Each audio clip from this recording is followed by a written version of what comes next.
젊은이들도 있고 또 정말 교회를 위해서 기도를 많이 하시는 분도 계시고 다들 오셨는데요. 모두 환영하고 사랑합니다. 하나님께서 이제 45번째 수련회를 열게 하셨는데요.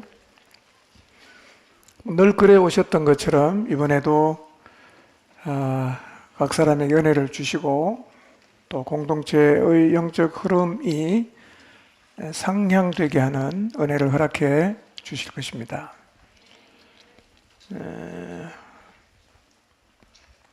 씨를 뿌리는 것 참 중요하고 말씀을 듣는 자리에 나오는 건 너무 중요하지만 더 중요한 것은 마음입니다. 마음이 다치면 사실은 많이 들어봐도 결실이 없게 됩니다. 그래서 하여튼 마음을 활짝 여시고 여러분이 하나님을 향해서 마음을 열면 성령께서 자유롭게 활동하십니다. 여러분의 마음이 굳어지거나 아니면 불신하거나 그러면 우리 안에 계신 성령님이 전혀 움직이지 않습니다. 아무 일도 안 일어나요. 주님 안에 자유하시기 바랍니다. 그분을 기대하시고 소망하는 마음을 가지시기를 바랍니다. 강의 한 첫 페이지를 적으면서 기도했습니다. 하나님 우리 공동체 기억하시고 은혜를 주십시오. 히브리서 말씀을 통해 이미 우리가 믿고 있는 예수 그리스도, 인생을 걸고 따르고 있는 예수 그리스도가 어떤 분이신지를 분명히 깨닫고 다시 그 예수님을 확신차게 따라갈 수 있는 힘을 주십시오라는 기도를 했습니다. 하여튼 수련회를 위해서 제가 보니까 여러분 정말 많이 기도하셨는데요. 기도한 만큼 하나님이 반드시 은혜를 주실 것입니다.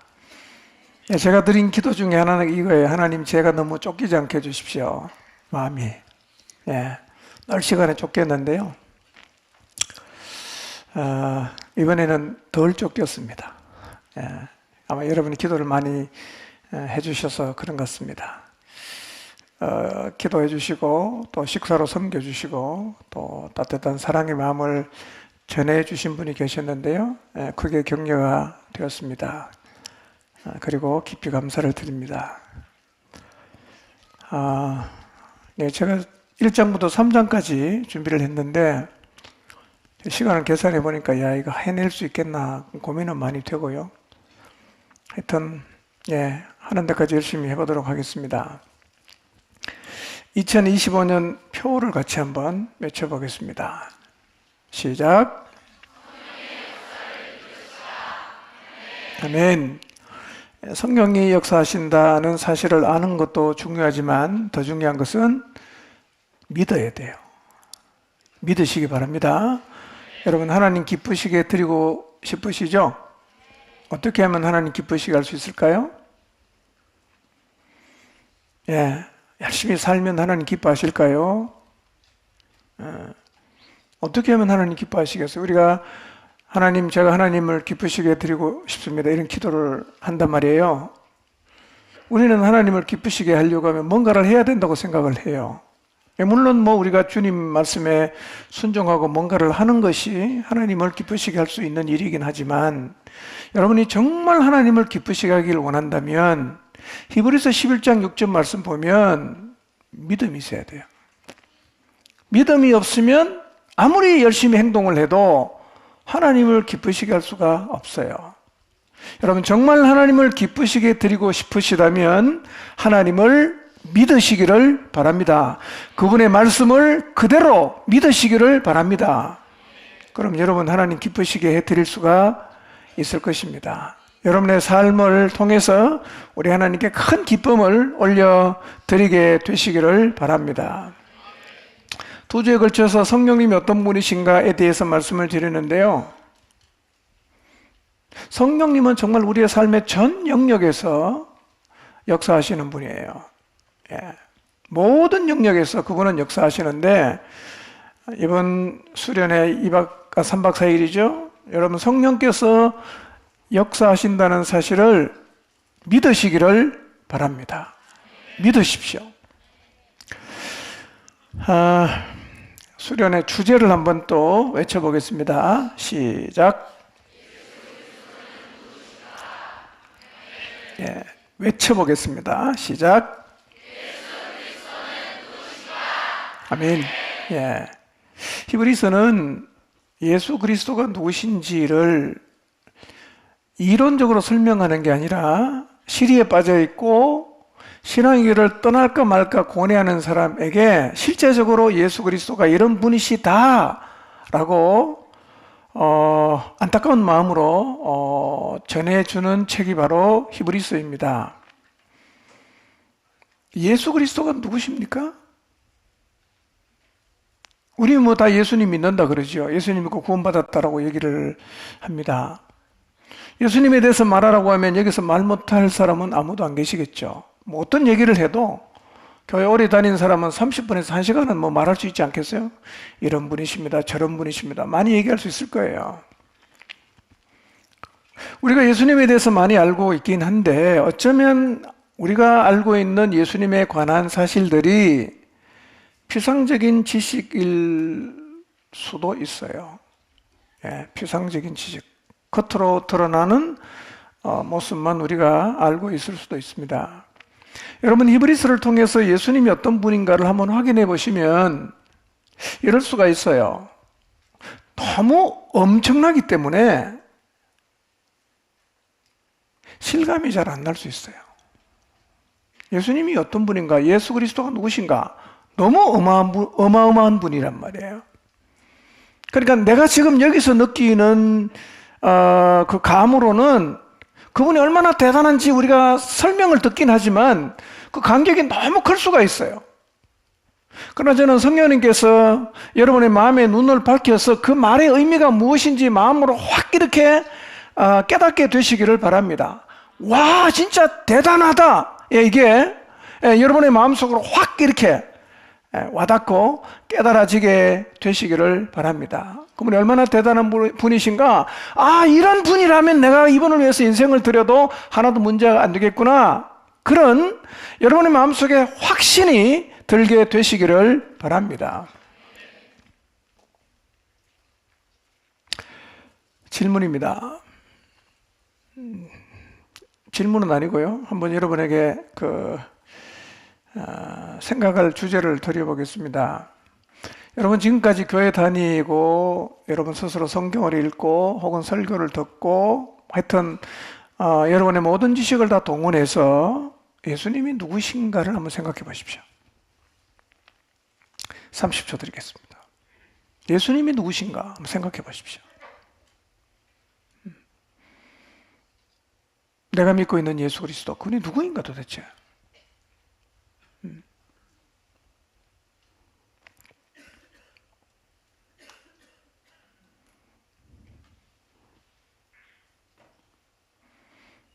나는 왜 그분을 믿는가? 나는 왜 오늘도 그분 때문에 휴가를 내가 여기 앉아 있는가? 3박 4일을 왜 내가 수련회 참석하고 있는가? 다 예수님 때문이지 않습니까? 그분이 도대체 누구입니까? 어떤 분이에요?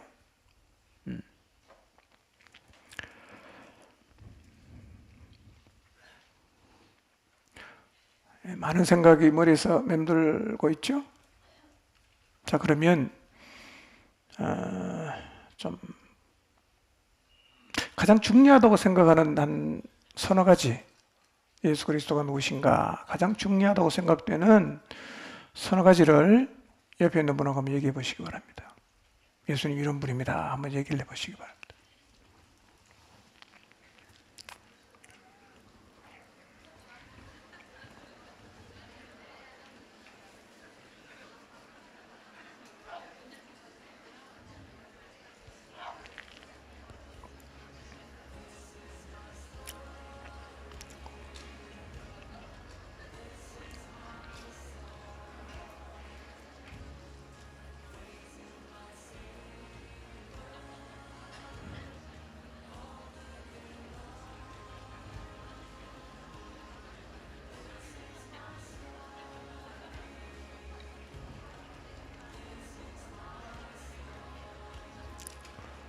네.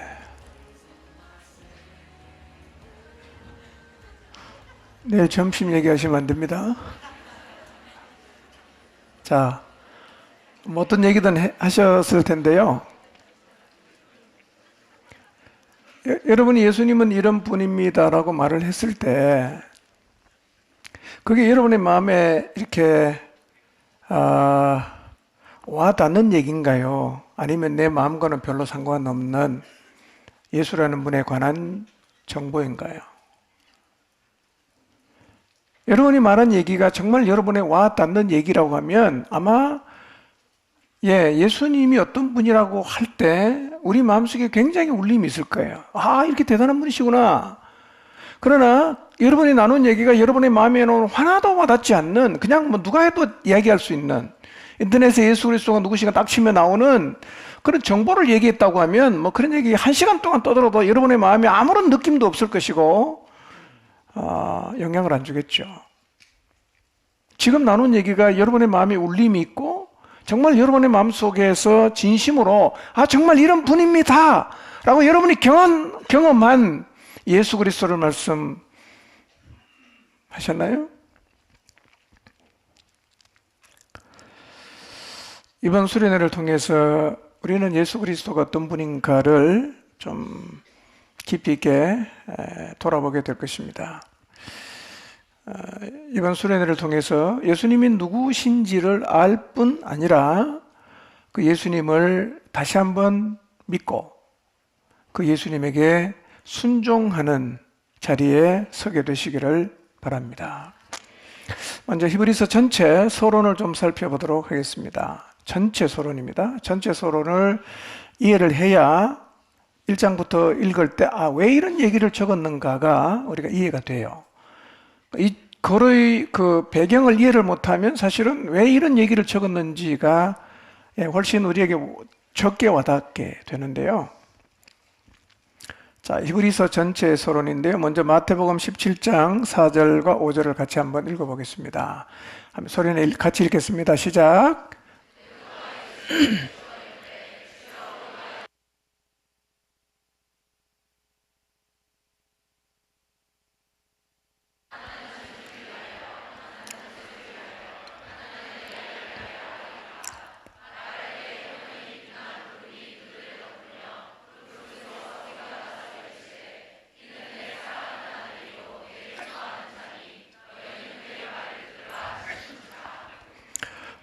이 얘기가 어디서 있었던 일인지 여러분 잘 아실 겁니다. 변화산에서 일어났던 일입니다. 예수님과 3명의 제자가 변화산에 올라갔습니다. 가서 굉장히 충격적인 장면을 봤어요. 주님이 갑자기 변화가 됐어요. 너무 광채가 나고 너무 그냥 눈부실 정도로 흰 그런 모습으로 주님이 변형하셨는데요. 베드로가 그 광경을 보면서 너무나 감동과 충격을 받아요.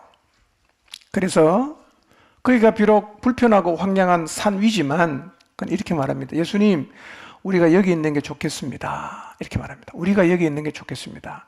내라고 표현하지 않고 우리라고 표현을 하죠. 그러니까 우리 모두가 좋아한다고 제자들의 감정까지 베드로가 같이 말하고 있는데요. 우리도 하나님의 은혜에 휩싸이면 이런 감정을 느낄 때가 있죠. 여기가 정말 좋다. 나 이렇게 살고 싶다. 뭐 이런 마음이 들 때가 있는데요. 뭐 부흥회 가서 은혜를 받거나 뭐 수련회 때 막 그냥 성령의 깊은 감동이 있을 때 우리가 이제 그런 고백을 하는데요. 뭐 꼭 여기 있지는 않겠지만 하여튼 여러분이 이번 수련회를 통해서 그런 감정을 느낄 정도로 하나님 은혜를 입게 되시기를 바랍니다. 여기 있는 게 좋겠습니다. 그리고 이렇게 말해요. 주께서 원하시면 제가 초막을 3개 짓겠습니다. 하나는 제일 먼저 주님을 위해서, 그 다음 하나는 모세를 위해서, 하나는 엘리야를 위해서 짓겠습니다. 이렇게 말을 했어요. 여러분, 모세와 엘리야가 무슨 천막이 필요하겠어요? 천막이 필요 없어요. 주님이 이 일이 있기 전에 자기의 고난에 대한 예고를 하셨어요. 그리고 십자가를 지고 주님을 따라야 한다라는 말씀을 제자들에게 하셨는데 베드로가 이 말을 잊어먹었는지 아니면 지금 정신이 없어갖고 자기가 말하면서도 뭔 말을 하는지도 모르고 말을 하는지 하여튼 그런 얘기를 했어요. 여러분 베드로가 한 얘기를 한번 잘 생각해 보시길 바랍니다. 초막셋을 짓겠다. 하나는 주를 위하여, 하나는 모세를 위하여, 하나는 엘리야를 짓겠다. 이 말은 언뜻 보면 어쨌든 주님을 대우하는, 대접하는 소리처럼 들리는데 조금만 깊이 생각해 보면 이 말은 베드로가 가지고 있는 인식에 어떤 문제가 있다는 것을 보게 돼요. 베드로의 어떤 인식이 문제입니까? 베드로는 지금 예수님하고 모세하고 그 다음에 엘리야를 같은 급으로 본단 말이에요. 같은 선지자로 보고 있어요. 어쩌면 우리도 이 말을 별 생각 없이 들을 수가 있는데요. 여러분 예수님은 모세나 엘리야와 같은 이 선지자로 분류할 수 있어요, 없어요? 없다는 거예요. 없어요.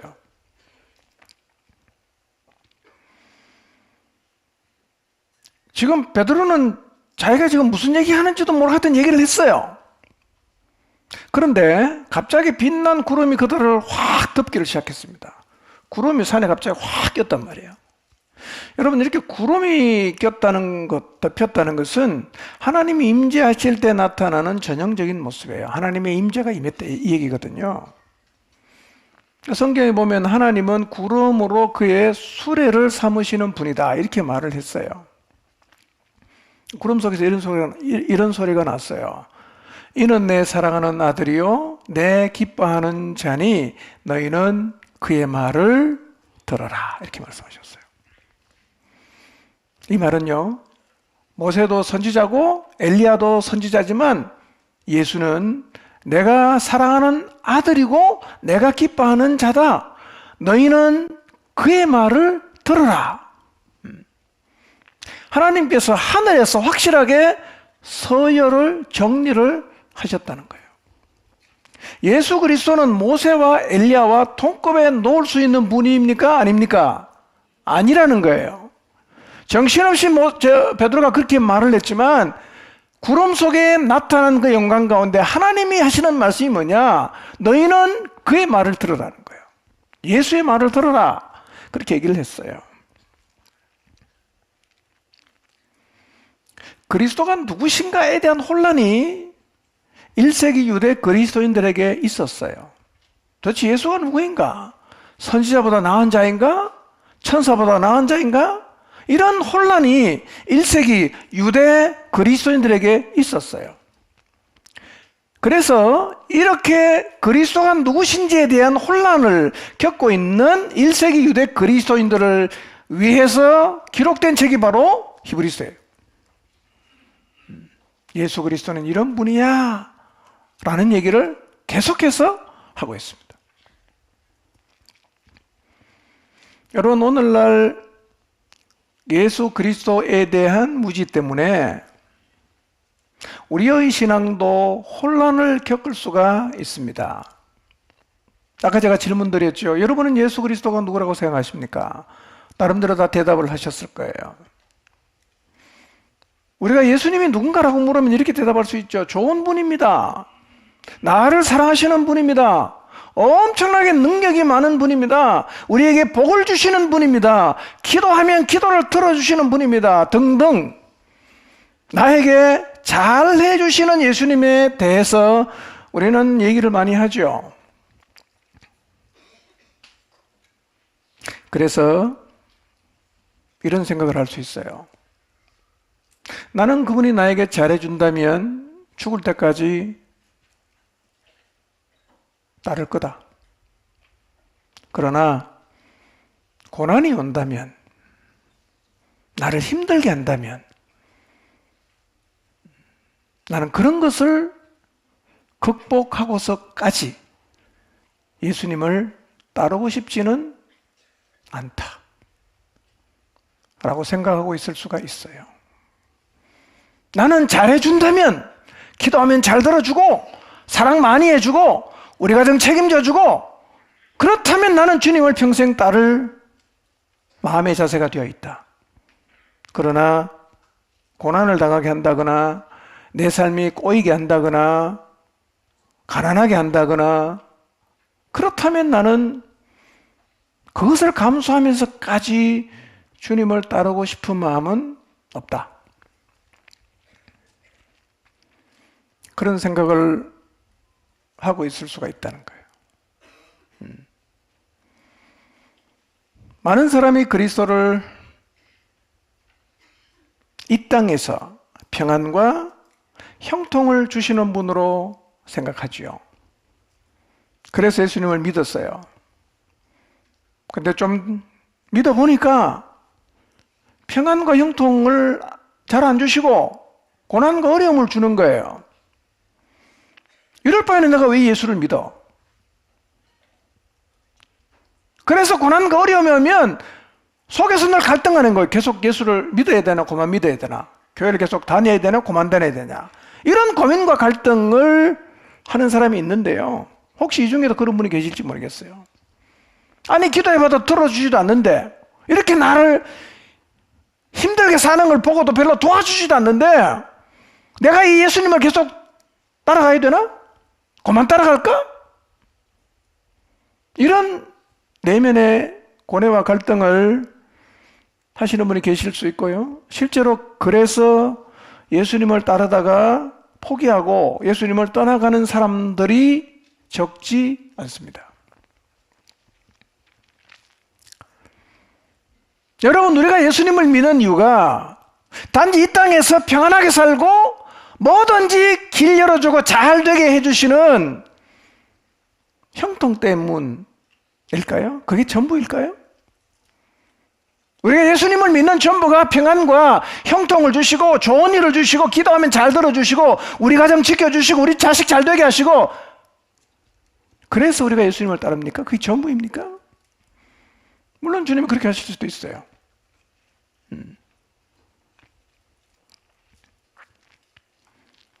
혹시 여러분이 그런 정도의 이유로 예수님을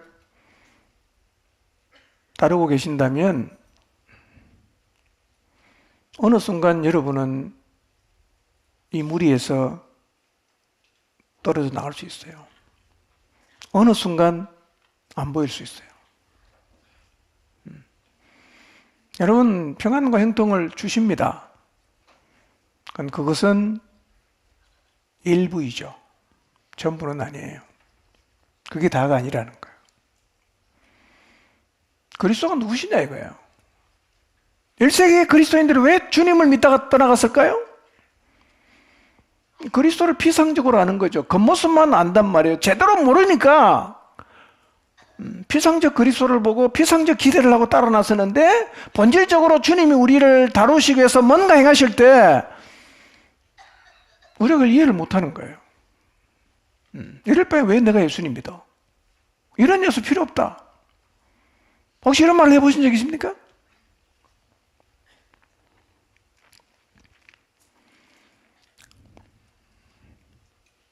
이번 수련회를 통해서 예수님이 어떤 분인가가 이론적으로 피상적인 지식을 알게 되는 게 아니라, 아, 예수 그리스도가 이런 분이셨구나 하는 사실이 여러분의 가슴에 그냥 확 박히게 되시기를 바랍니다. 아, 이분이 이런 분이셨구나. 그렇다면 나는 내 인생을 걸고서 이분을 따라가겠다라는 마음의 결단들이 일어나게 되시기를 바랍니다. 환난이 와도 잡아야 되는 거구나. 고난이 와도 상관이 없네. 그분은 잡아야 되네. 형통이 안 와도 그분은 믿고 따라야 되는 거네. 이걸 분명하게 깨닫게 되시기를 주님 이름으로 축원합니다. 좀 구체적으로 히브리서 전체 서론을 살펴보겠습니다. 자, 히브리서는 수수께끼 서신이다 이렇게 말을 해요. 수수께끼 서신이다. 왜냐하면 히브리서를 읽어보시면 보통 다른 서신에는 누가 썼다, 그런 얘기가 나와요. 근데 히브리서를 읽어보면 누가 썼다라는 언급이 한마디도 없어요. 그러니까 성경에 있는 모든 서신 중에 수신자를 밝히지 않는 유일한 서신이에요. 그러니까 히브리 사람들을 위해서 보내졌다. 1세기 유대 그리스도인들에게 보내졌다는 것 빼놓고는 이 편지의 수신자가 누군지를 전혀 밝히질 않아요. 그리고 실제적으로 어느 지역에 보내졌는지도 기록이 없어요. 뭐 빌립보 지역에 갔다, 골로새 갔다 이런 게 없단 말이에요. 그래서 히브리서를 둘러싸있는 내외적인 증거들을 통해 대략 이때쯤 보냈을 거다. 저자는 이 사람일 거다. 수신자는 아마 이런 사람일 거다. 그렇게 가늠은 할 수가 있어요. 자, 기록 연대부터 보겠습니다. 언제 기록되냐? 히브리서는 AD 60년대 초중반에 기록되었을 것으로 추정합니다. 고린도 교회 분쟁을 해결하기 위해서 로마의 감독 클레멘트가 AD 96년에 보냈던 이 서신에 히브리서가 언급이 돼요. 그러니까 96년 이전에 쓴 게 맞죠? 언급이 됐으니까요. 그리고 히브리서 10장 32절부터 43절까지를 쭉 읽어보면 그리스도인이 받게 되는 박해가 쭉 기록되어 있어요. 박해. 핍박받는 얘기가 쭉 기록되어 있어요. 박해를 받았을 때 보냈다는 거죠. 그럼 이 박해의 연대를 언제로 볼 거냐? 로마가 기독교를 박해했는데 크게 세 번 이루어졌어요.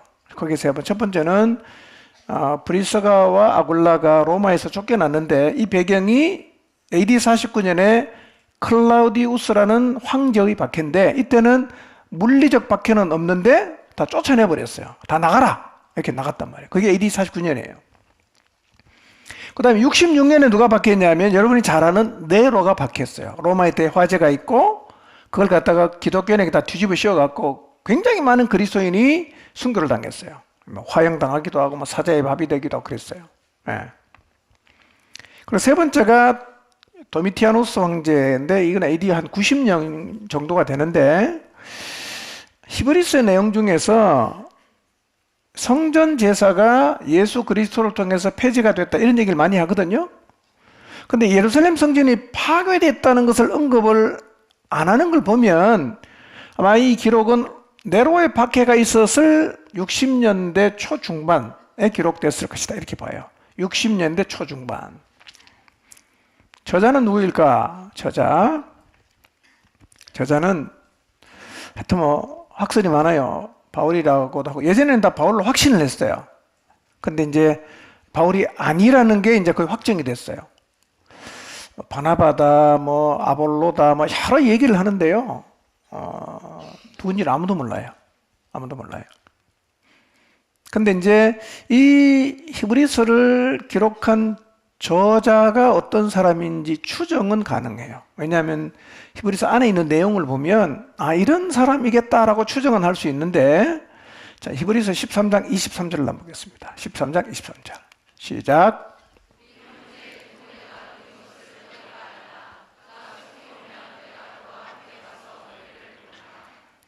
자, 이 저자가 무슨 소식을 전합니까?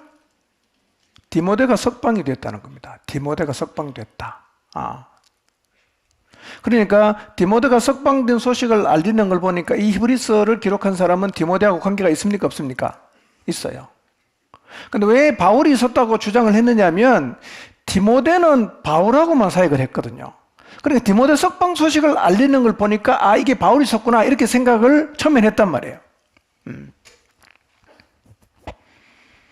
그래서 아더 핑크라는 목사님은요, 이거는 바울이 쓴 게 확실하다 이렇게 단정적으로 얘기를 했는데, 근데 재밌는 것은 히브리서 안에는 바울이 저자가 아니라는 증거가 더 많아요.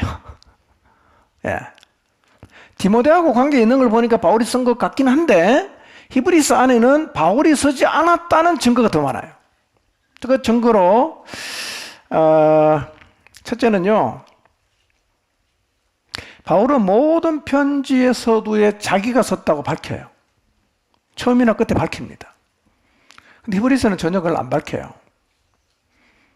바울이 썼더라면 다른 서신하고 똑같이 예수 그리스도의 종 바울은 이렇게 하고 쭉 나갔을 거예요. 그거 안 밝혀요. 두 번째는 바울 서신의 문체하고 히브리서는 문체가 너무 달라요. 바울은 구약 성경을 인용할 때 씌어졌다 이런 표현을 많이 쓰는데요. 히브리서 기자는 그렇게 안 쓰고 그가 말씀하셨다 이런 스타일로 적어요. 그리고 히브리서에 나오는 단어 중에 169단어는 다른 신약 성경에서 한 번도 안 나오는 단어들입니다.